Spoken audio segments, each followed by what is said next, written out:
है।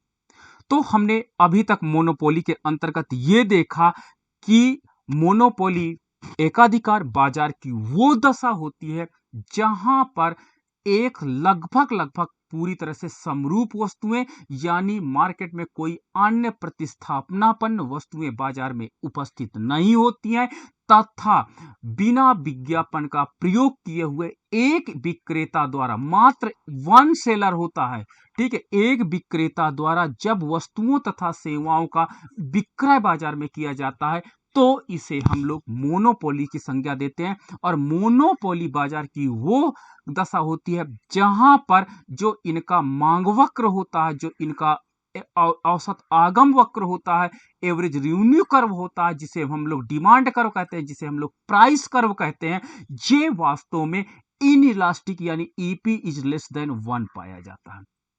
ठीक है, ईपी इज लेस देन 1 का मतलब होता है कि यहां पर जो मांग वक्र होता है वो क्या होता है, अत्यधिक बेलोचदार होता, पूर्ण नहीं अत्यधिक बेलोचदार पाया जाता है। यानी इसका तात्पर्य होता है कि अर्थव्यवस्था में मूल्य में बहुत अधिक परिवर्तन, मात्रा में बहुत अधिक परिवर्तन नहीं लाता, प्राइस में बहुत अधिक परिवर्तन, आपकी डिमांड में बहुत अधिक परिवर्तन नहीं लाती है। तो मोनोपोली के पास एक पावर होती है और पावर क्या होती है, इसमें याद रखिएगा सेलिंग कॉस्ट जो होती है मोनोपोली के अंतर्गत सेलिंग कॉस्ट क्या होती है, जीरो होती है। जबकि परफेक्ट कंपटीशन में भी सेलिंग कॉस्ट क्या होती है, जीरो होती है। तो सेलिंग कॉस्ट आपकी जीरो होती है दोनों बाजार में और साथ ही साथ आपके पास परफेक्ट कंपटीशन एंड मोनोपोली दोनों में सेलिंग कॉस्ट जीरो होती है और दोनों अनरियलिस्टिक कंडीशन होती है बाजार की। यानी इस ना तो मोनोपोली का बाजार रियल वर्ल्ड में पाया जाता ना तो परफेक्ट कंपटीशन का बाजार पूरे दुनिया में पाया जाता है, बल्कि इनके बीच की स्थिति बाजार में नजर आती है। ठीक है, इनकी बीच की स्थिति को हम लोग बाजार में नजर आती है या हमको स्पष्ट करते हैं तो ना तो मोनोपोली की कहानी पाई जाती है और ना एडवर्टाइजमेंट कास्ट का प्रयोग मोनोपोली करता है, ना परफेक्ट कंपटीशन करता है विज्ञापन का या सेलिंग कॉस्ट का प्रयोग। साथ ही साथ होमोजीनियस प्रोडक्ट आपका परफेक्ट कंपटीशन के अंतर्गत बनाया जाता है एंड होमोजीनियस कमोडिटी आपकी मोनोपोली के अंतर्गत लगभग बनाया जाता है। मतलब मोनोपोली तभी होता जब उसके द्वारा समरूप वस्तुओं का निर्माण किया जाता है। तो इस प्रकार से हम देख सकते हैं कि अर्थव्यवस्था में जो मोनोपोली होती है that playing the important role in the economy, वो अर्थव्यवस्था में एक बहुत ही अच्छा रोल को अदा करता है और उसके परिणाम स्वरूप अर्थव्यवस्था में मोनोपोली प्राइस डिस्क्रिमिनेशन का काम बहुत तेजी से कर सकता है और बाजार की ये वो दशा होती है जहां पर सबसे ऊंचा मूल्य आपको क्या होता है फेस करना पड़ सकता है in the condition of monopoly. Monopoly के पास एक और पावर पाई जाती है जिसको हम कहते हैं डिस्क्रिमिनेशन की, विभेदीकरण की, अर्थात दो अलग अलग बाजारों में अलग अलग मूल्य को निर्धारित कर सकता है सेम वस्तु को। ठीक है, क्या होता है एक बाजार में मूल्य अलग रख सकता है, दूसरे बाजार में मूल्य अलग रख सकता है। तो एक बाजार का मूल्य P1 एंड अनदर बाजार का मूल्य P2 होता है। दिस मींस इसका तात्पर्य होता है कि मोनोपोली कंज्यूमर सरप्लस को सबसे तेजी से अटैक करता है। अगर हम कंज्यूमर सरप्लस की बात करते हैं, उपभोक्ता की बचत की बात करते हैं, तो उपभोक्ता की बचत को सबसे ज्यादा ये छीनने का काम करता है कौन, मोनोपोली। ठीक है, उपभोक्ता की परचेजिंग पावर के अकॉर्डिंग ये प्राइस का डिटर्मिनेशन कर सकता है। चलिए अब हम बात करते हैं कि वास्तव में जो प्राइस डिस्क्रिमिनेशन होता है वो प्राइस डिस्क्रिमिनेशन कैसे करता है। मान लीजिए मेरे पास दो बाजार हैं, एक आपका रूरल मार्केट है, ठीक है, और एक मेरे पास है अर्बन मार्केट। एक मेरा गांव का बाजार है और एक मेरा शहर का बाजार है। गांव के बाजार में मैं बिजली की मांग के विषय में चर्चा करने जा रहा हूं कि जो बिजली की मांग होती है वो कैसे होती है। ठीक है, गांव के लोग बिजली को एक प्रकार से वेरी इसेंशियल कमोडिटी नहीं मानते, वेरी इसेंशियल कमोडिटी नहीं मानते। क्यों? क्योंकि इनके जो इक्विपमेंट घर में होते हैं वो अधिकतर बिजली से का प्रयोग करके नहीं चलाते हैं, ना तो इनके ये लोग अधिक मिक्सी का प्रयोग करते हैं, या ना तो कूलर का ज्यादा प्रयोग करते हैं, ना तो एसी का प्रयोग करते हैं। यानी इलेक्ट्रिक इक्विपमेंट इनके पास बहुत कम होते हैं, यानी लेस डिपेंडेंसी ऑन इलेक्ट्रिसिटी होती है रूरल लोगों के पास। यानी इनके लिए वस्तु लोचदार होती है। लोचदार का तात्पर्य होता है कि ठीक है, मिल गई तो उसका प्रयोग कर लेते हैं, लेकिन नहीं मिली तो इनके बिना कोई काम रुक नहीं सकता बिजली के लिए। यानी इसका जो मांग वक्र होता है बिजली का, वो कुछ लोचदार होता है, यानी कम ढाल वाला होता है। और कम ढाल का तात्पर्य होता है कि बिजली के मूल्य में यदि थोड़ी सी बढ़ोतरी या घटोतरी कर देंगे तो बिजली की मांग में बहुत ज्यादा परिवर्तन होगा, यानी ईपी इज ग्रेटर देन 1 पाया जाता है। गांव में बिजली का प्रयोग बहुत ही इसेंशियल कमोडिटी के रूप में नहीं किया जाता, जिसके परिणाम स्वरूप बिजली एक प्रकार से आरामदायक वस्तु के रूप में गांव के लोग प्रयोग करते हैं। इसलिए बिजली का जो बाजार होता है वो गांव के बाजार में लोचदार मांग वक्र का सामना करता है, यानी इसकी ढाल कम होती है। दूसरा, अर्बन क्षेत्र वो क्षेत्र होता है जहां पर बिजली की डिमांड वेरी इसेंशियल कमोडिटी के रूप में किया जाता है, बहुत अधिक आवश्यक वस्तु के रूप में किया जाता है। दूसरी चीज, यहां पर बिजली के बिना कोई भी वर्क कंप्लीट नहीं होता है। ठीक है, यानी इकोनॉमी में जो आपकी अर्बन इकोनॉमी होती है वहां पर बिजली जो होता है वेरी इसेंशियल के अंतर्गत आता, और every equipment of the house, घर का प्रत्येक साधन बिजली पर ही निर्भर करता है। चाहे आप पंखा ले लो, दैट इज वेरी इसेंशियल, चाहे आप लैपटॉप ले लो, दैट इज वेरी इसेंशियल, चाहे आप कूलर ले लो, दैट इज वेरी इसेंशियल, चाहे एसी ले लो, दैट इज वेरी इसेंशियल। तो इस प्रकार ऑल थिंग्स जो होती हैं घर की, वो डिपेंड किस पे करती हैं? आपके पास मिक्सी, पंखा, कूलर, यानी वहां पर अर्बन लाइफ अगर आप जी रहे हो तो अर्बन लाइफ को आप कभी भी इजी गोइंग नहीं जी सकते हो विदाउट इलेक्ट्रिसिटी की। तो इलेक्ट्रिसिटी प्लेइंग द क्या होता है, वेरी इंपॉर्टेंट रोल प्ले करता है, और इसलिए इसका जो बाजार होता है वो बेलोचदार होता है, यानी वेरी इसेंशियल कमोडिटी होती है अर्बन सेक्टर में। एंड रूरल सेक्टर में इलेक्ट्रिसिटी जो होती है वो क्या होती है, लोचदार बाजार होती है, क्योंकि यहां पर लोग बिजली को आरामदायक वस्तु के रूप में प्रयोग करते हैं। जब आरामदायक वस्तु के रूप में प्रयोग करते हैं तो इसके परिणाम स्वरूप, आरामदायक वस्तु के रूप में प्रयोग करने के परिणाम स्वरूप, अब आप ही इमेजिन करिए कि जब कोई वस्तु आपके लिए आरामदायक होगी, इसेंशियल नहीं होगी, तो आप प्राइस क्यों दोगे ज्यादा? आप प्राइस देने के लिए तैयार नहीं होगे, क्योंकि द कमोडिटीज क्या होता है, आपके पास पीसफुल कमोडिटी है, आपकी लग्जरियस लाइफ को केवल इंप्रूव करेगी। इसलिए गांव के लोगों के लिए वस्तु आरामदायक होने के कारण गांव के लोग अधिक इसका पेमेंट करने के लिए तैयार नहीं होते हैं। अब मोनोपोली क्या करता है, गेम खेलता है। ठीक है, इंडिया में सिलेबस नहीं चलता है, आपका मोनोपोली वर्सेस गेम थ्योरी नाम से एक थ्योरी डेवलप की गई जो अमेरिकन में बहुत ज्यादा पॉपुलर है। अब यहां पर मोनोपोली एक गेम करता है, क्योंकि अगर इसमें प्राइस थोड़ा सा घटोतरी या बढ़ोतरी करता है मोनोपोली, तो बहुत अधिक ग्राहक इसके प्रभावित होते हैं। तो वो एक गेम खेलता है कि रूरल सेक्टर में कमोडिटी लोचदार है तथा आरामदायक वस्तु के रूप में रोल प्ले कर रही है, इसलिए क्यों ना रूरल सेक्टर के लोगों को कम प्राइस में बिजली दो। अगर ज्यादा प्राइस में बिजली दोगे तो ये लोग छोड़ करके बिजली भाग जाएंगे, और परिणाम स्वरूप क्या होता है, इनको आदत नहीं होगी। जिससे जब कोई चीज की वस्तु की आदत नहीं होती है तो वस्तु का बाजार लोचदार होता है। इट मींस, इसका तात्पर्य ये होता है कि हम उसके लिए ज्यादा मूल्य देने को तैयार नहीं होते। तो मोनोपोली यहां पे एक गेम खेलता है कि रूरल सेक्टर को कम प्राइस में बिजली दो, तब भी वो कंज्यूम करेंगे, और कंज्यूम करने के परिणाम स्वरूप जब उसकी आदत पड़ जाएगी, जब उसको आदत पड़ जाएगी और वो कमोडिटी उनके लिए इसेंशियल हो जाएगी। याद रखना, लोचदार का तात्पर्य होता है कि आप उस वस्तु के बिना आराम से लाइफ सरवाइव कर सकते हो, लेकिन आपका बेलोचदार का तात्पर्य होता है कि आप उस वस्तु के बिना अपनी लाइफ का सरवाइव नहीं कर सकते हो, जैसे अर्बन लोग होते हैं। तो अर्बन लोगों में जानते हैं कि बिजली का कनेक्शन कभी नहीं काटेंगे। अगर आप प्राइस बढ़ाते जाओगे, ये थोड़ा सा नाराजगी शहर के लोग दिखाएंगे, बट बिजली का कनेक्शन नहीं काटेंगे, क्योंकि that is very important and essential commodity for their life. उनके लिए बहुत अधिक इंपॉर्टेंट कमोडिटी हो जाती है। तो मोनोपोली फर्म क्या करती है, अर्बन लोगों का नेचर जानती है कि अर्बन लोगों के लिए इलेक्ट्रिसिटी जो होती है that is very important role होता है, और उसके लिए वो एनी प्राइस पेमेंट करने को तैयार होते हैं। शहर के लोग एनी प्राइस ही क्या होता है, दे वांट टू पे एनी प्राइस। लेकिन गांव के लोग क्या करते हैं, इनको आदत डालनी होती है।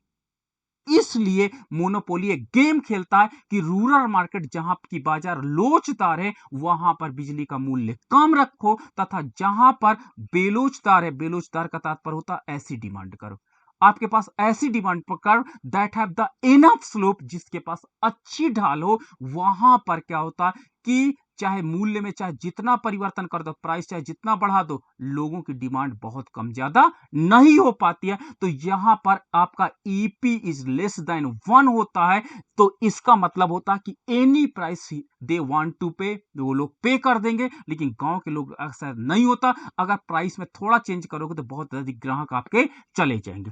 तो दोनों बाजार का अध्ययन करता है मोनोपोली।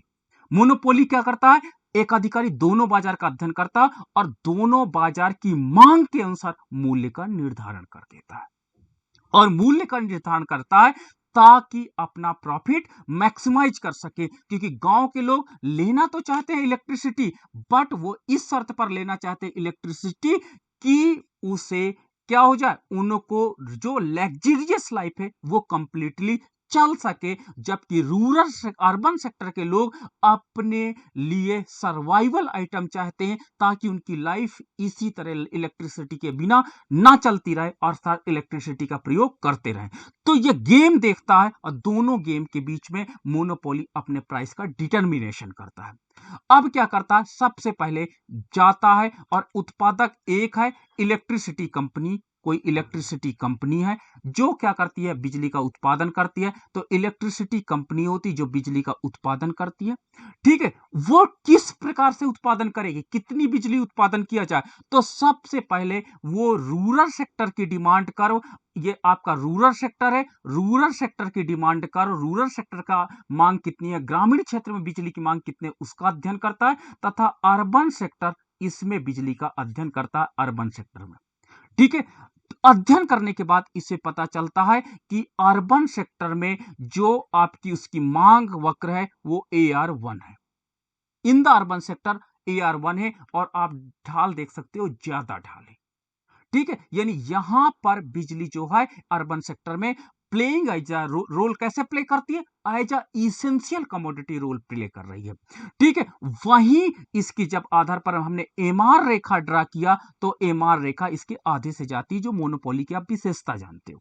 ठीक है, उसके परिणाम स्वरूप रूरल सेक्टर में जो मांग है, वो रूरल सेक्टर में मांग AR2 है, और देखिए इसका मांग वक्र थोड़ा सा लोचदार है in the respect of urban sector.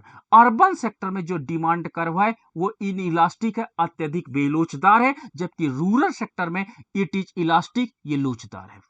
दोनों का अंतर आप समझ रहे हो, बेलोचदार में ज्यादा ढाल होती है, लोचदार में ढाल कम होती है। यानी यहां पर कमोडिटी क्या है, आरामदायक है। ठीक है, मिल जाएगी दैट इज वेरी गुड, नहीं मिलेगी कोई बात नहीं, हम सो जाएंगे, हमें आदत नहीं है, हमें जरूरत नहीं है, हम लाइफ को आराम से सर्वाइव कर सकते हैं, इलेक्ट्रिसिटी के बिना मेरी लाइफ चल सकती है, हमारी डिपेंडेंसी इलेक्ट्रिसिटी पे नहीं है। ये मतलब होता है आपका लेस यानी लोचदार मांग का। आपका इनइलास्टिक मतलब आपका इनइलास्टिक का मतलब होता है बेलोचदार, और बेलोचदार का मतलब होता है कि that is very essential commodity, ये मेरे लिए अति आवश्यक वस्तु है, अति आवश्यक वस्तु है, that is very essential commodity for us, ये वस्तु मेरे लिए बहुत इंपॉर्टेंट है, और इसके लिए any price we want to pay, हम कोई भी मूल्य देने को तैयार है। तो ये बात को सबसे पहले मोनोपोली अध्ययन करता है, दोनों क्षेत्रों में जाता है और दोनों की मांग वक्र को जोड़ करके फिर वो क्या करता है, आपका सॉरी ये आपका AR2 है या आपका MR2 है, दोनों क्षेत्रों के मांग वक्र के आधार पर, दोनों क्षेत्रों के मांग वक्र के आधार पर टोटल डिमांड वक्र का निर्माण करता है, और टोटल डिमांड कर्व दोनों इलेक्ट्रिसिटी कंपनी टोटल डिमांड कैसे कैलकुलेट करेगी? टोटल डिमांड कैलकुलेट करने के लिए आपका AR1 प्लस AR2 दोनों को ऐड कर देगी। तो AR1 ये आ गया मेरे पास, आपका AR1 ये आ गया, और AR2 ऐड किया तो ये देखिए दूसरा लोचदार पार्ट हो गया। तो लोचदार पार्ट होने का तात्पर्य क्या हुआ कि आपके पास विकुंचित मांग वक्र मिल गया। ठीक है, तो ये आपका एग्रीगेट एवरेज रेवेन्यू के नाम से जाना जाएगा, AAR के नाम से जाना जाएगा। ठीक है, आपके पास AAR आपको मांग वक्र मिल जाता है जो विकुंचित है, यानी दो मांग वक्र है आपका inelastic, ED is less than 1 and ED is greater than 1 के संयोग से प्राप्त होता है। क्लियर है? तो ये समग्र मांग मिल गया। रूरल एंड अर्बन दोनों सेक्टर का इलेक्ट्रिसिटी कंपनी ने क्या किया, जो मोनोपोली कंपनी है उसने डिमांड कर्व को सर्च कर लिया और दोनों के बेस पर उत्पादन कर दिया कि गांव के लोगों ने इतनी यूनिट बिजली मांगी है, शहर के लोगों ने इतनी यूनिट बिजली मांगी, दोनों के मांग वक्र को उसने रेडी कर दिया। ये संयुक्त डिमांड कर्व है, दैट इज कैपिटल D1 भी आप कह सकते हो। इसके आधार पर चलो AMR aggregate marginal revenue curve खींचिए। तो एग्रीगेट मार्जिनल रेवेन्यू कर्व आपने ये ड्रा कर लिया। अब कंपनी की सीमांत लागत जो होगी वो आपके पास, ये कंपनी की सीमांत लागत है मार्जिनल कॉस्ट। कंपनी उत्पादन कर रही तो सीमांत लागत तो आएगी ऑटोमेटिक। तो अब वो सीमांत लागत है, और देखिए AMR इक्वल टू MC इस रेड पॉइंट पर है, E पॉइंट पर इक्विलिब्रियम होगा, और E पॉइंट पर इक्विलिब्रियम पॉइंट से अगर आप लंब डाल दोगे तो उसको पता चल गया कि इतनी बिजली का उत्पादन करेगा। कितनी बिजली का?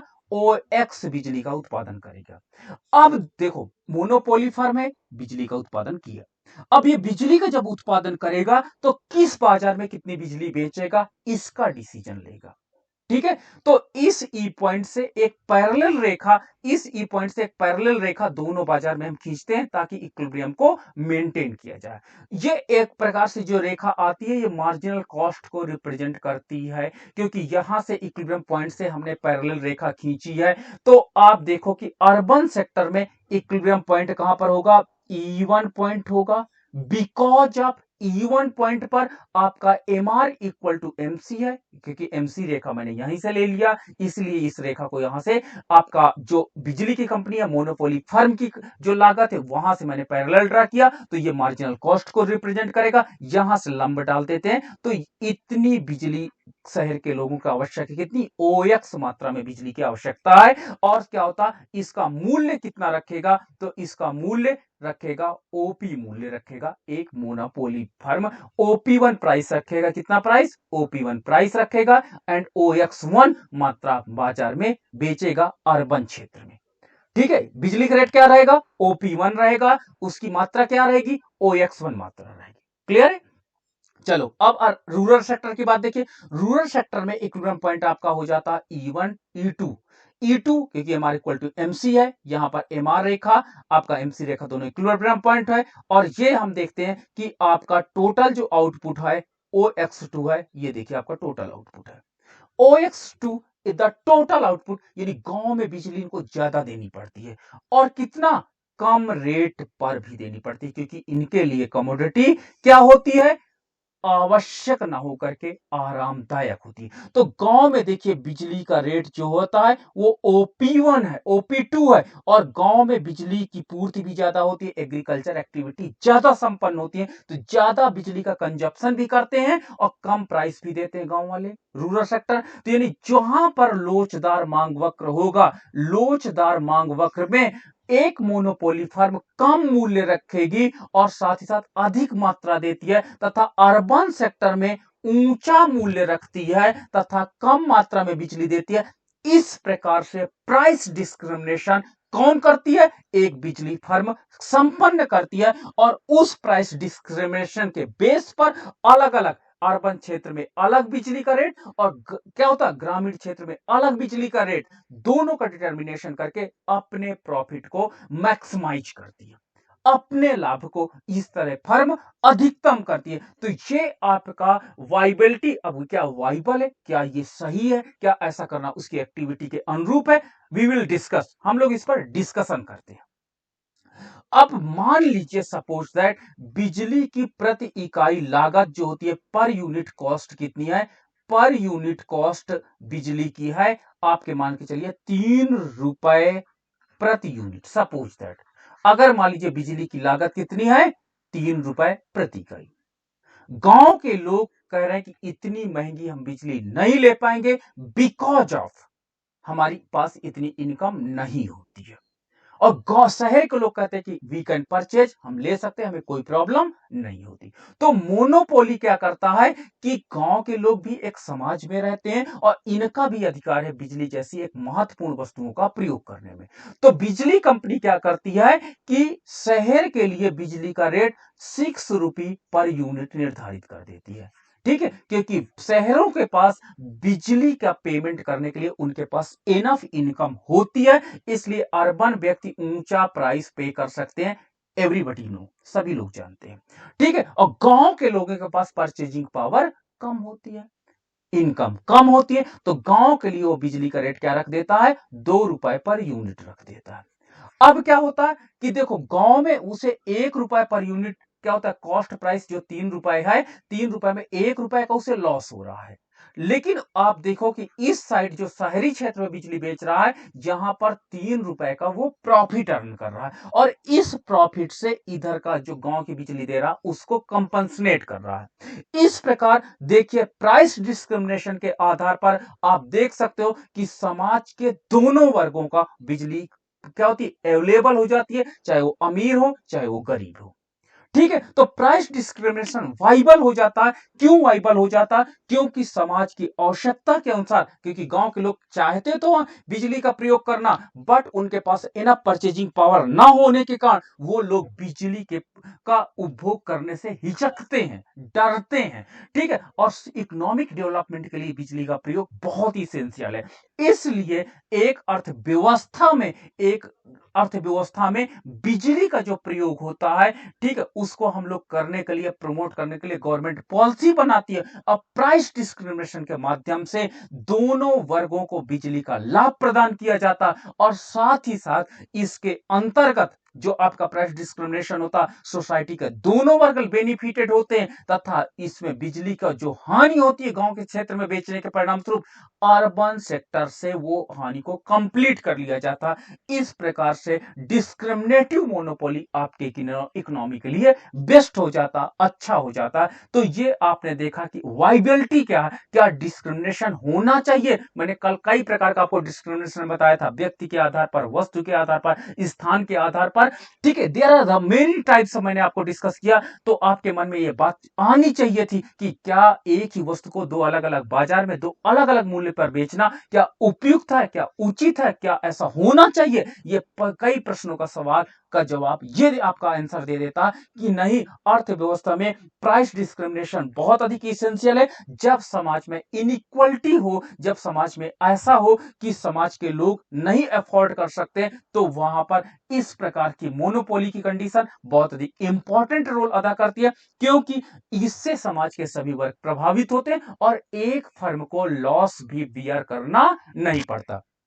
अब आपको बात क्लियर हो गई कि प्राइस डिस्क्रिमिनेशन के लिए डिफरेंट इलास्टिसिटी का डिमांड कर्व होना अनिवार्य है। अगर इलास्टिसिटी डिफरेंट होगी तभी प्राइस डिस्क्रिमिनेशन हो सकता है दो अलग अलग क्षेत्रों पे, यानी दोनों की मांग की लोच अलग अलग होना सो इंपॉर्टेंट है, और अलग अलग होने के परिणाम स्वरूप ही प्राइस डिस्क्रिमिनेशन जैसी घटना घटित हो सकती है। तो अब आपके मन में एक प्रश्न तो हट गया कि वास्तव में क्या प्राइस डिस्क्रिमिनेशन उचित है या नहीं उचित है, तो उसका आंसर मिल गया होगा। अब हम लोग डिस्कस करते हैं मोनोपोलिस्टिक कंपटीशन को। मोनोपोलिस्टिक कंपटीशन का तात्पर्य होता है जब अर्थव्यवस्था में, ठीक है, अर्थव्यवस्था में ना तो आपको एक अधिकार की स्थिति प्राप्त होती है और ना ही परफेक्ट कंपटीशन की स्थिति प्राप्त होती है, तो उस जगह पर आपको प्राइस डिस्क्रिमिनेशन जैसी समस्या दी जाती है। तो मोनोपोलिस्टिक कंपटीशन या एकाधिकारिक प्रतियोगिता का तात्पर्य होता है जब अर्थव्यवस्था में पूर्ण प्रतियोगिता की स्थिति, परफेक्ट कंपटीशन की स्थिति ना पाई जाए, और साथ ही साथ मोनोपोली की कंडीशन ना पाई जाए, और अर्थव्यवस्था में इन दोनों के बीच की स्थिति होती है जहां पर बहुत अधिक फर्में तो नहीं होती लेकिन बहुत कम फर्में नहीं होती, और लगभग लगभग क्या होते हैं, विभेदीकृत वस्तुएं बनाती हैं, लेकिन ये विभेदीकृत वस्तुएं सब्स्टिट्यूट कमोडिटी के रूप में काम करती हैं। तो जब हमको ऐसा कुछ मिलता है तो मोनोपोलिस्टिक कंडीशन कहलाती है। अब एकाधिकारी प्रतियोगिता क्या होती है? एकाधिकारी प्रतियोगिता का जो कॉन्सेप्ट आया वो वास्तव में जब दोनों को परफेक्ट कंपटीशन को हमने स्टडी किया और हमने क्या किया, मोनोपोली को स्टडी किया, तो दोनों की स्टडी के बाद हमको यह पता चला कि प्रकृति में, वर्ल्ड में इस प्रकार की कोई बाजार नहीं पाया जाता। वास्तव में ये इनरियलिस्टिक है, ना तो मोनोपोली पाई जाती है, ना तो परफेक्ट कंपटीशन पाया जाता है, बल्कि इनके बीच की स्थिति पाई जाती है। और उन बीच की स्थिति को हम लोग अध्ययन करते हैं, जिसे हम लोग मोनोपोलिस्टिक कंपटीशन की संज्ञा देते हैं, एक आधिकारिक प्रतियोगिता देते हैं। इसमें कुछ फर्में होती हैं, याद रखना, बहुत इंपॉर्टेंट फीचर्स है, कुछ फर्में होती हैं, ठीक है, लेकिन आपके परफेक्ट कंपटीशन की इतनी नहीं होती है, अनलिमिटेड या असीमित फर्में नहीं होती है। साथ ही साथ ये समरूप वस्तु का उत्पादन नहीं करते, बल्कि विभेदीकृत वस्तुओं का उत्पादन करते हैं, विभेदीकृत वस्तुओं का उत्पादन करते हैं। बट विभेदीकृत वस्तुओं का उत्पादन करने के साथ ही साथ ये लोग सेलिंग कॉस्ट का प्रयोग भी करते हैं, विज्ञापन लागतों का प्रयोग भी करते हैं। That is very notable point कि इनके द्वारा विभेदीकृत वस्तुओं का प्रयोग किया जाता है और साथ ही साथ स्थानापन्न वस्तु मार्केट में उपलब्ध रहती है। जब स्थानापन्न वस्तु बाजार में उपलब्ध रहेगी तो इस प्रकार के बाजार में प्रतियोगिता भी रहेगी, ठीक है, इस प्रकार के बाजार में प्रतियोगिता होना अनिवार्य है। जबकि परफेक्ट कंपटीशन में प्रतियोगिता बहुत स्ट्रांगली पाई जाती है और इनपरफेक्ट कंपटीशन में प्रतियोगिता का अभाव होता है। फिर से I am just repeating, perfect competition में सबसे ज्यादा प्रतियोगिता पाई जाती है, सबसे ज्यादा, और मोनोपोली में प्रतियोगिता का अभाव होता है, जीरो कंपटीशन पाया जाता है। और इसकी बीच की कंडीशन होती है प्रतियोगिता का पाया जाना, यानी मोनोपोलिस्टिक कंपटीशन के अंतर्गत स्थानापन्न वस्तु भी उपलब्ध होती है, साथ ही साथ आपस में प्रतियोगिता भी बहुत ज्यादा पाई जाती है। तो आप नोट करिए पॉइंट, नोटेबल पॉइंट आपका क्या हो जाता है कि मोनोपोली एंड परफेक्ट कंपटीशन में जहां पर वस्तु समरूप होती थी, अब कौन सी वस्तु हो गई, विभेदीकृत वस्तु हो गई, ठीक है। जहां पर विज्ञापन लागतें शून्य थी, यहां पर सेलिंग कॉस्ट मेजर कॉस्ट के रूप में आ जाती है, मेजर कॉस्ट मुख्य लागत के रूप में आ जाती है परफेक्ट आपका मोनोपोलिस्टिक कंपटीशन के अंतर्गत। तो इसका सबसे पहले विचारधारा जो हम लोग दिए थे, मोस्टली एग्जाम्स में ये क्वेश्चन पूछा जाता है, हार्वर्ड विश्वविद्यालय के प्रोफेसर चेम्बरलेन ने 1933 में अपनी एक पुस्तक लिखी, theory of monopolistic competition, theory of monopolistic competition लिखी, ठीक है। और उसी के बाद कैम्ब्रिज विश्वविद्यालय की जो आपकी अर्थशास्त्री हैं जॉन रॉबिन्सन ने 1933 में ही एक पुस्तक लिखी, the economics of imperfect competition, the economics of imperfect competition. ये दो बुक क्रमशः लिखी गई और जिसके परिणाम स्वरूप आपकी मोनोपोलिस्टिक कंपटीशन के क्या होते हैं, पॉइंट्स हमको कुछ निकल करके सामने आते हैं। इकोनॉमी में मोनोपोलिस्टिक कंपटीशन के काफी लक्षण हमारे सामने प्रस्तुत होते हैं। तो इस प्रकार से मोनोपोलिस्टिक कंपटीशन जो होता है वो पूर्ण प्रतियोगिता तथा एकाधिकार के बीच की स्थिति होती है, जो सामान्य जीवन में बाजार में पाई जाती है। जबकि मोनोपोली एंड आपका परफेक्ट कंपटीशन ये आपके इस दुनिया में नहीं पाए जाते हैं, ठीक है। मोनोपोली में प्रतियोगिता का अभाव होता है, जीरो कंपटीशन होता है। अब परफेक्ट कंपटीशन में सबसे हाईएस्ट कंपटीशन होता है, सबसे ज्यादा प्रतियोगिता होती है, इसके बीच की स्थिति होती है और इन दोनों में सेलिंग कॉस्ट जीरो होती है, विज्ञापन लागतें या बिक्री लागतें शून्य होती हैं। जबकि मोनोपोलिस्टिक कंपटीशन के अंतर्गत बिक्री लागत मेजर लागत के रूप में आ जाती है, ठीक है। चलिए इसकी अब हम लोग विशेषताओं की चर्चा करते हैं।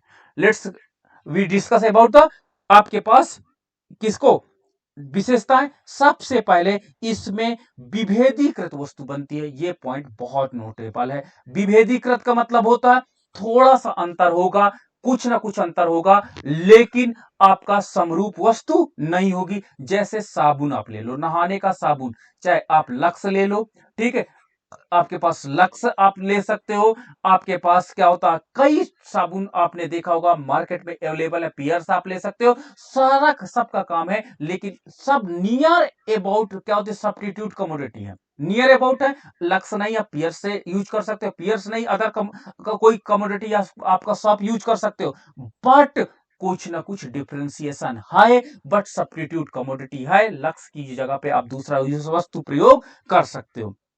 दूसरी चीज क्या होती है कि इसमें कई फर्में होती हैं, लेकिन कई फर्मों का जो सेलिंग पार्ट होता है वो छोटा होता है, छोटा सा बाजार ये लोग बेच पाते हैं।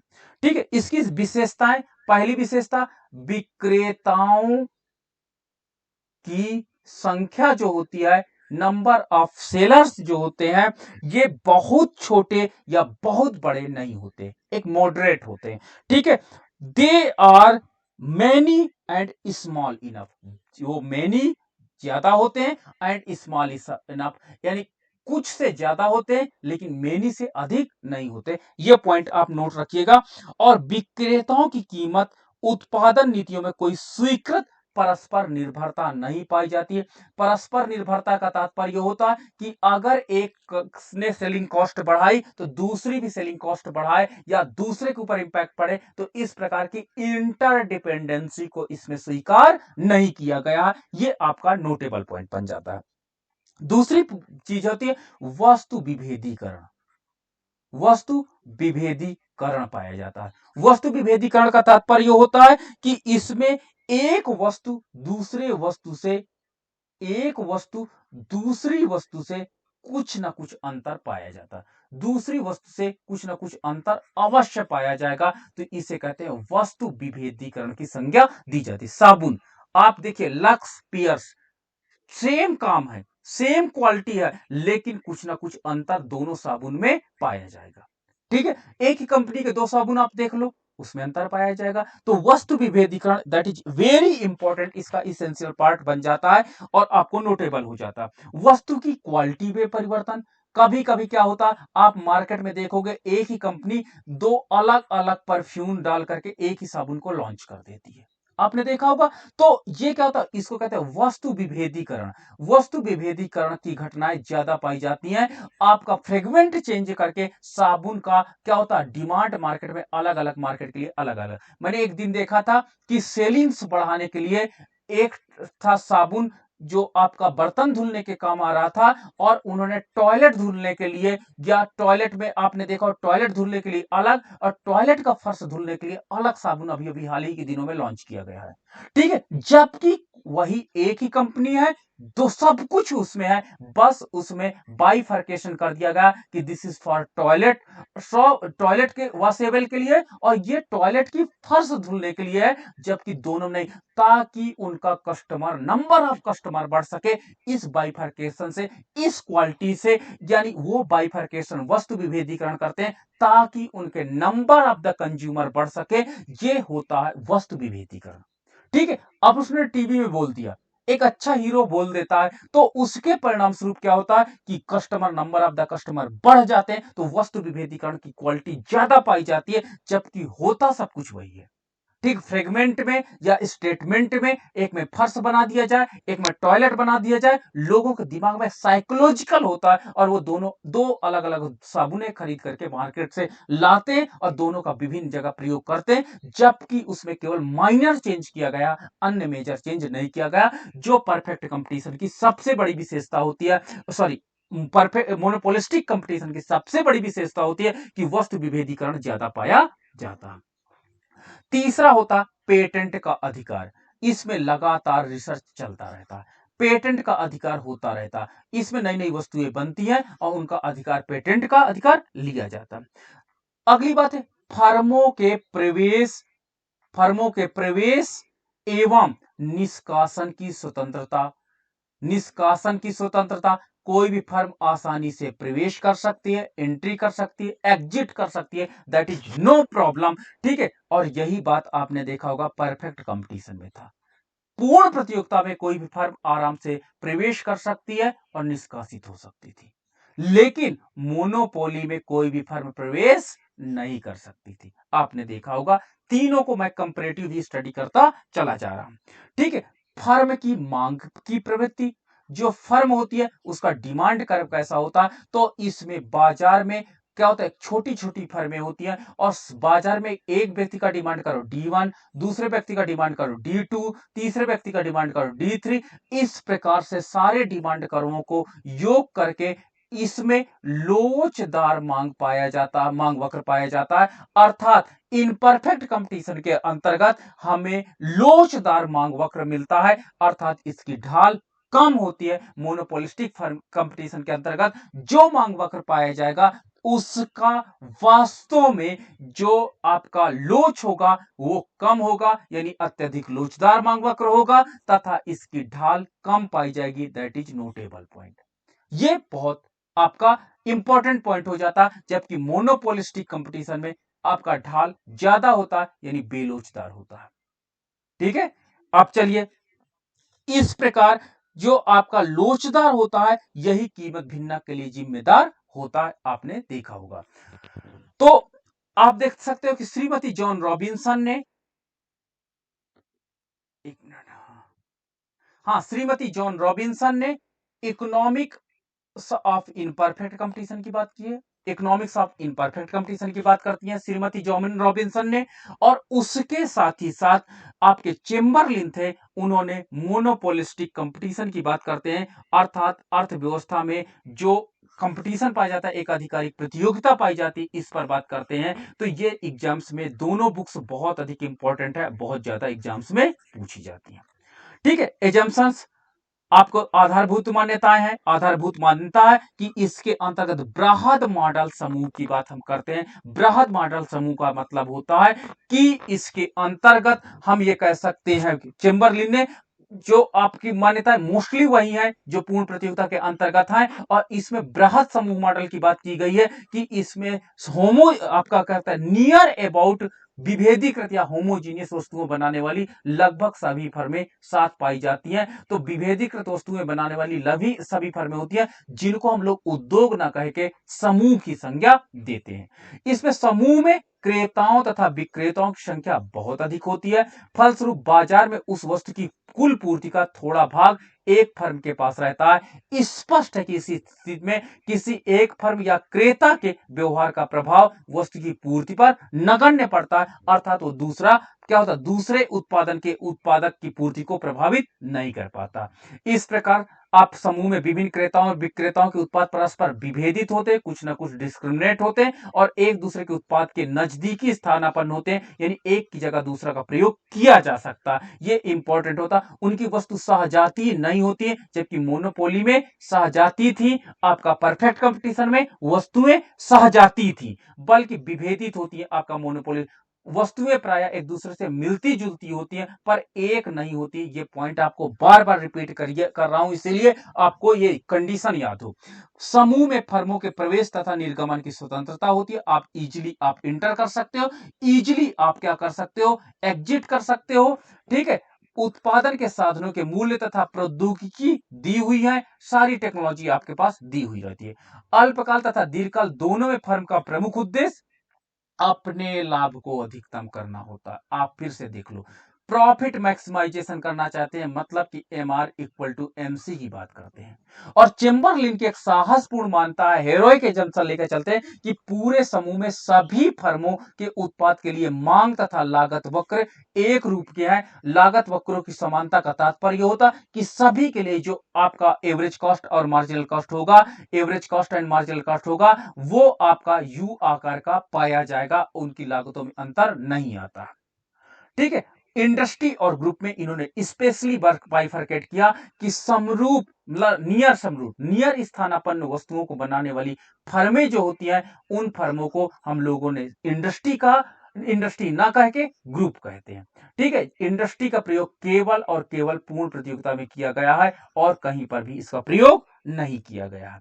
ठीक है, रियूनिलाइज हम देखते हैं कि मोनोपोली में अधिक ढालदार वाली आपकी आगम रेखाएं होती हैं। आप यहां पर ए आर रेखा को आप देखिए, अधिक ढालदार वाला है, और एम आर रेखा आपका अधिक ढालदार वाला है। ठीक है, यानी यहां पर बेलोचता का गुण ज्यादा पाया जाता है, और वहीं पर आपका मोनोपोलिस्टिक कंपटीशन में देखिए ढाल कम पाया जाता है, यानी यहां पर जो मांग वक्र होता है वो लोचदार पाया जाता है। आपका A R and M R वक्र आप क्रमशः देख सकते हो।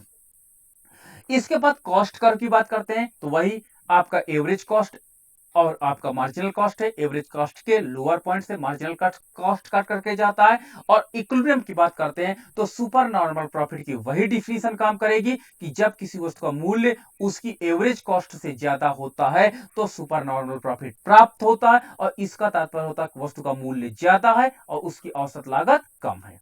ठीक है, हम देखें कि ये आपका AR कर्व है, ये आपका MR कर्व है। ठीक है, और ये आपका एवरेज कॉस्ट है। एवरेज कॉस्ट है देखिए AR कर्व के नीचे है, अर्थात क्या होता है कि लागत का मान कम है तथा मूल्य का मान ज्यादा है। और ये आपकी मार्जिनल कॉस्ट कर्व है, और मार्जिनल कॉस्ट कर्व जो होता है AC से लोअर पॉइंट से कट करके जाता है, जो आप देख सकते हो। आपका E पॉइंट है, that is equilibrium point. E point पर आप देख सकते हो कि MR इक्वल टू MC है, और MR इक्वल टू MC मतलब लाभ अधिकतमीकरण की दशा पाई जाती है। और यहां से लंब डालने पर मुझे संतुलित उत्पादन, और इसको ऊपर बढ़ाने पर आपको एवरेज कॉस्ट A पॉइंट पर और आपके पास प्राइस B पॉइंट पर प्राप्त हो जाता है। इस प्रकार AB जो पोर्शन होता है that is per unit profit होता है। Per unit profit that is PUP कहलाता है।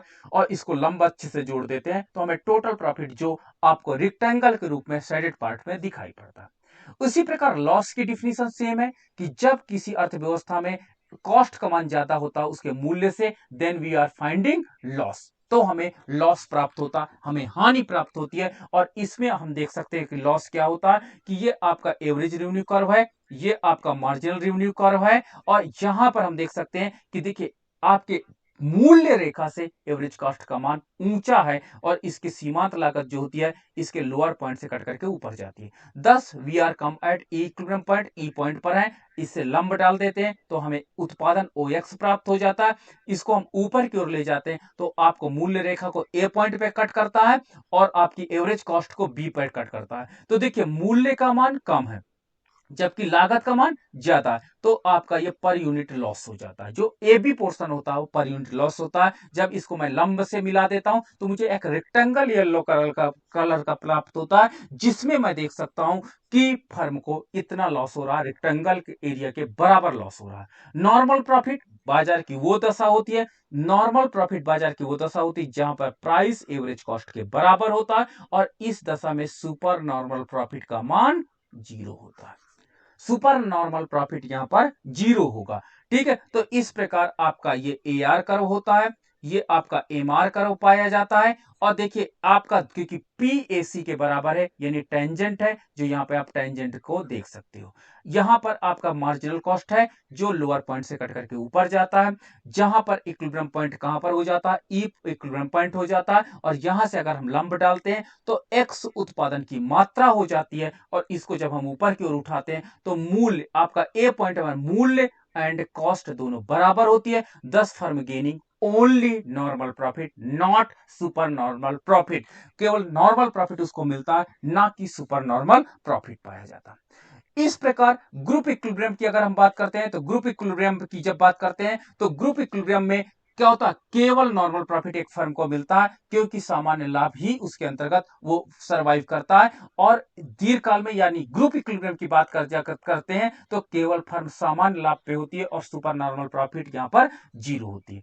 And we are discussing selling cost, advertisement cost. यहां पर जीवन मरण का प्रश्न की तरफ हो जाता है। मोनोपोलिस्टिक कंपटीशन बाजार की वो दशा होती है जहां पर बहुत अधिक प्रतियोगिता पाई जाती है, और जब प्रतियोगिता असीमित पाई जाती है तो प्रत्येक विक्रेता अपनी सेलिंग्स को बढ़ा करके, अपने विक्रय को बढ़ा करके अपने प्रॉफिट को मैक्सिमम करना चाहती है। He want to maximise the profit.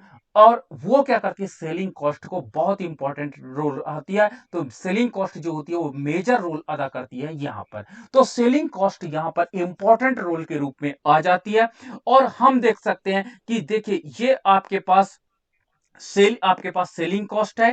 ठीक है, आपके पास प्रारंभ में आपका पास यहाँ पे हमारे पास ये आपका डिमांड है, और आपके पास प्रारंभ में संतुलन बिंदु है। यहाँ पर कोई MC बिंदु पॉइंट होगा, हमने उसको नहीं अपनी सुविधा के लिए ड्रॉ किया है। तो इस प्रकार से आप देख सकते हो कि प्रारंभ में आपका वस्तु का मूल्य OP है तथा X उत्पादन है। जब सेलिंग कॉस्ट बढ़ती है, ठीक है, ये आपका देखिए ये आपका प्रॉफिट है प्रारंभ में। जब आपका सेलिंग कॉस्ट आप बढ़ाते हो तो उसके परिणाम स्वरूप डिमांड आपकी बढ़ जाती है। सेलिंग कॉस्ट बढ़ाने से डिमांड बढ़ जाती है, लेकिन कॉस्ट बढ़ने के परिणाम स्वरूप कॉस्ट ऊपर की ओर शिफ्ट हो जाती है और आपकी कॉस्ट AC शिफ्ट होकर के कहां हो जाती है, AC1 हो जाती है। जिसके परिणाम स्वरूप मान लीजिए कि हमने एक एज्यूम किया कि ये आपका कोई MC पॉइंट इक्विलिब्रियम होगा और प्राइस हमारा बढ़ करके कितना हो जाता है, OP1 प्राइस हो जाता है, दैट इज OP1 प्राइस। तो आप देख सकते हो कि सेलिंग बढ़ाने के परिणाम स्वरूप एक फर्म का प्रॉफिट भी इंप्रूव हुआ है। तो सेलिंग बढ़ने से डिमांड बढ़ गई, हाँ कॉस्ट बढ़ती है, वी आर ऑल्सो एग्री कि सेलिंग्स बढ़ने से इकोनॉमी में सेलिंग बढ़ेगी तो कॉस्ट बढ़ेगी, लेकिन सेलिंग बढ़ने से डिमांड बढ़ती है। अगर डिमांड तेजी से बढ़ती है और कॉस्ट की अपेक्षा, तो फर्म को ज्यादा प्रॉफिट होगा। जो यहां पर येलो रेक्टेंगल से आप देख सकते हो कि जिस अनुपात में सेलिंग कॉस्ट बढ़ी उस अनुपात से डिमांड ज्यादा बढ़ी, जिसके परिणाम स्वरूप एक फर्म को प्रॉफिट प्राप्त हो रहा है। अब हम क्या करते हैं, फिर से हमने सेलिंग बढ़ाई, जब सेलिंग बढ़ाई तो उसके परिणाम स्वरूप हमारा डिमांड कर और ऊपर की ओर शिफ्ट हो गया। जब डिमांड कर और ऊपर की ओर शिफ्ट हो गया, बाजार में आपके उत्पाद की मांग तेजी से बढ़ गई और जिसके परिणाम स्वरूप कॉस्ट जो आपकी बढ़ी वो मात्र कितनी बढ़ गई, AC2 बढ़ गई। 10 वी कैन से दैट, इस प्रकार हम कह सकते हैं कि अर्थव्यवस्था में प्रॉफिट उत्पादक का बढ़ करके ये आपने पर्पल कलर रेक्टेंगल के बराबर प्राप्त हो जाता। तो सेलिंग कॉस्ट तब तक आपको बढ़ानी है जब तक आपका प्रॉफिट का एरिया लगातार बढ़े, लेकिन सेलिंग कॉस्ट उसके बाद आपको नहीं बढ़ानी जैसे आपका प्रॉफिट का एरिया डिक्लाइन करने लगे। आप देखिए सेलिंग कॉस्ट बढ़ाने से आपका प्रॉफिट का एरिया जो इस बार लाइट ब्लू आया है, इसके परिणाम स्वरूप सेलिंग कॉस्ट से प्रॉफिट का मान कम हो गया। अब आपको यहां पर सेलिंग पर खर्च नहीं करना है। तो आपने देखा कि सेलिंग बढ़ने के परिणाम स्वरूप इकोनॉमी में जब सेलिंग बढ़ती है तो दो इंपैक्ट होते हैं, एक तरफ कॉस्ट बढ़ती है, एक तरफ लागत बढ़ती है और दूसरी तरफ आपके बाजार में वस्तु की डिमांड बढ़ती है। तो सेलिंग बढ़ने से कॉस्ट बढ़ती है, डिमांड, अगर कॉस्ट की अपेक्षा डिमांड तेजी से बढ़ती है तो हमारा प्रॉफिट तेजी से राइज करेगा, लाभ तेजी से राइज करेगा और लाभ तेजी से बढ़ेगा। लेकिन अगर कॉस्ट तेजी से बढ़ेगा और डिमांड तेजी से नहीं बढ़ेगा तो प्रॉफिट हमारा डिक्लाइन करेगा। तो एक उत्पादक को यह बिहेवियर अपनाना चाहिए कि मुझे किस लेवल तक अपनी सेलिंग कॉस्ट को इंप्रूव करना है ताकि मैं उत्पादन को बढ़ा सकूं।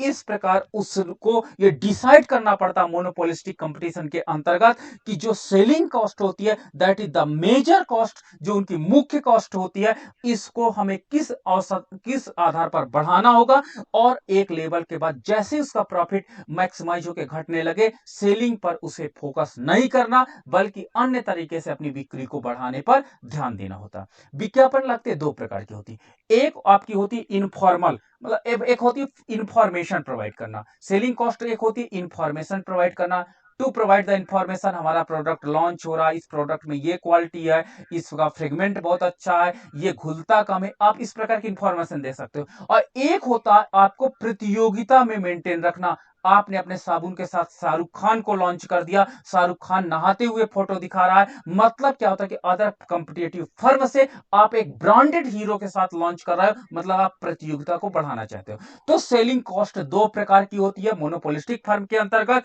और अर्थशास्त्रियों ने स्वीकार किया कि एक इंफॉर्मेटिव सेलिंग कॉस्ट होती है। आपने देखा होगा कि जो प्रोडक्ट का होता है इंफॉर्मेशन प्रोवाइड करना, हमारे प्रोडक्ट में ये है ये है ये है, आपके लिए बहुत अच्छा, और दूसरा प्रतियोगिता को मेंटेन करना होता है जिससे सेल्स तेजी से बढ़े, और उसके लिए हम ब्रांडेड अभिनेता के साथ आते हैं और हम लोग चलचित्र, वीडियो या न्यूज़पेपर के माध्यम से इस प्रतियोगिता में अपने प्रोडक्ट को सुपर साबित करते हैं। तो ये सेलिंग कॉस्ट होती है जो यहां पर मेजर रोल अदा करती है। तो इस प्रकार आज हमने देखा कि मोनोपोलिस्टिक कंपटीशन क्या है और यह मोनोपोलिस्टिक कंपटीशन बाजार में किस प्रकार से वर्क करती है, इस पर आज हम लोगों ने अपना अध्ययन सीमित किया। अब आपका